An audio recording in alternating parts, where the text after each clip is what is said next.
I'm not going to be hanging out in clubs. Right. I don't have the energy to do it, and so I'm hoping that we can help him find a good manager Right. that will help him to go to the next level. Right. Well, look, now you were one of the few stations across this country, because Marcus and I do a lot of traveling, getting footage and stuff on this show. You were one of the few stations across this country before Michael Jackson passed that was actually playing consistently a lot of Michael Jackson and the Jackson 5 music. Absolutely. So during that time, the passing of Michael and all of that, you know, and just now everybody's playing Michael. Yeah, all of a sudden everybody's playing Michael Jackson. Yeah.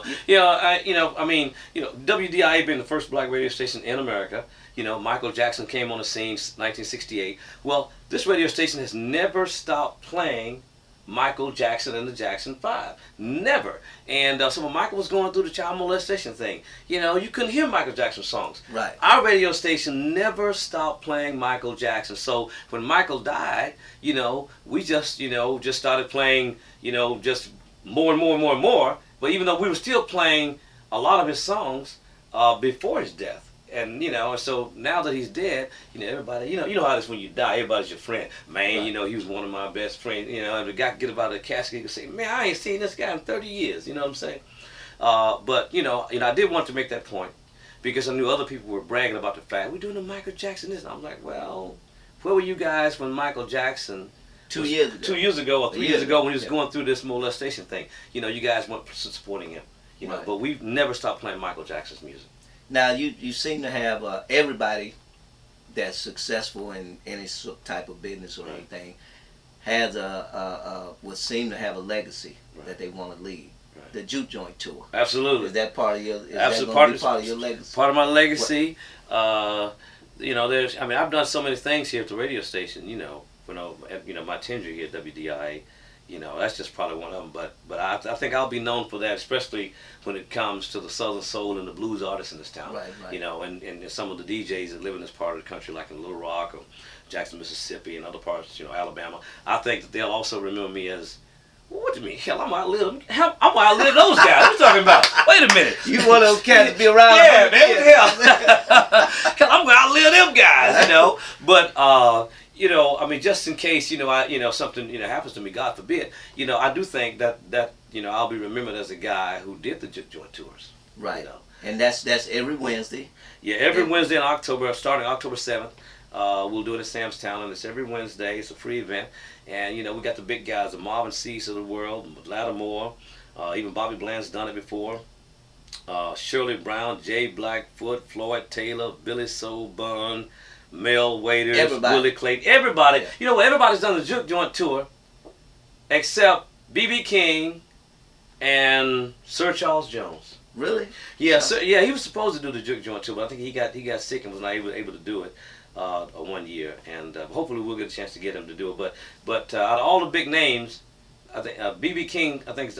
B.B. King's the only one who hasn't done it. But Bobby Bland even did it. Right. So Well, I remember seeing Bland out there. But look, I got a surprise for you this year on the All right, Juke cool, Joint tour. I'm cool. not going to tell you. okay, I'm going to surprise you. all right, cool. Well, look, Bobby, Yeah. thanks, man, for taking All right, man. time out to Appreciate share it, D. with us. Now, Yeah. just before you leave, Yeah. kind of shed some light, man, because we always try to give some encouragement and Right. some information to some of the younger cats Right. that's getting into their business. Like you say, you have Right. sons that are getting, whether it be radio, television, music, producing, whatever. Just kind of give them some helpful information. Yeah, I would say that what you got to do is listen. You know, you got to find somebody that you idolize, somebody who's a hit maker, and you need to kind of build your career around these people who have made hits. You know, right now, you know, you got a lot of cats, you know, that are trying to make it but haven't made it. You know, you got Lil Wayne. You know, I mean, here's a kid who is just bigger than rap itself right now. You know, Yeah, and then you yeah. got Jay-Z's of the world. So I would say pattern yourself after somebody, and, you know, knock off this stuff about, you know, you sounding like this guy or you taking from that guy. You know, don't let your little friends talk you into not following someone who's already a success. You know, I've done it. I think most of these guys that are success have someone that they followed who who have been successful. Well, if you listen to, I hear people talk about it all the time. Yeah. A lot of guys that sing Yeah. mimic Charlie Wilson. Charlie Wilson. They can't do it quite as good as Charlie, but exactly. they try. And Charlie, I'm sure, mimic somebody else. Maybe somebody from the 50s or the 60s. In this music game, nothing is new. Even Michael Jackson mimicked James Brown and Jackie Wilson.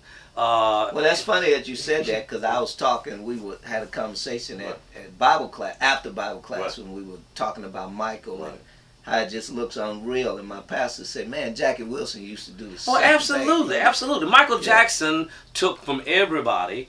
He took from he took from television. He took from people like Fred Astaire. He took from actors, and Michael Jackson took from cartoon characters. Michael Jackson took from everybody and put it into his own style. And perfected it. And that's what you got to do. A lot of these young guys, they'll say, "Oh, man, you sound like so-and-so, so-and-so." Man, bump that. What you got to do is find somebody who's making hit records, take a little bit of their stuff, mix it with yours, and move forward. And when you make money, listen, have fun because you're young. Right. But don't get strung out on dope that that's going to end your life. Heroin and cocaine, that's not good. It's just not good. So don't get hung up on dope that's going to kill you. Have your fun. Have you some women, because you're young. And that's what you're going to do. So you got to sow your wild oats. But don't do anything that's going to ruin your career. And listen to people who have done it and have been successful at it. And that's my advice to these young guys. Don't spend your money on stuff that you can't resell. What sense would it make to go out and buy a $50,000 chain when you get ready to sell your chain in case you go broke? How are you going to sell it? You melt the gold down and maybe try to sell it, but you pay $50,000 for it, but are you going to get $50,000 back? So if always remember that. Don't throw your money away. Now that's Bobbyology. That's some Bobbyology for your BRQPW. Talking about the music today All with right. legendary radio personality, Mr. Bobby OJ. Thank you. Y'all keep watching. All right.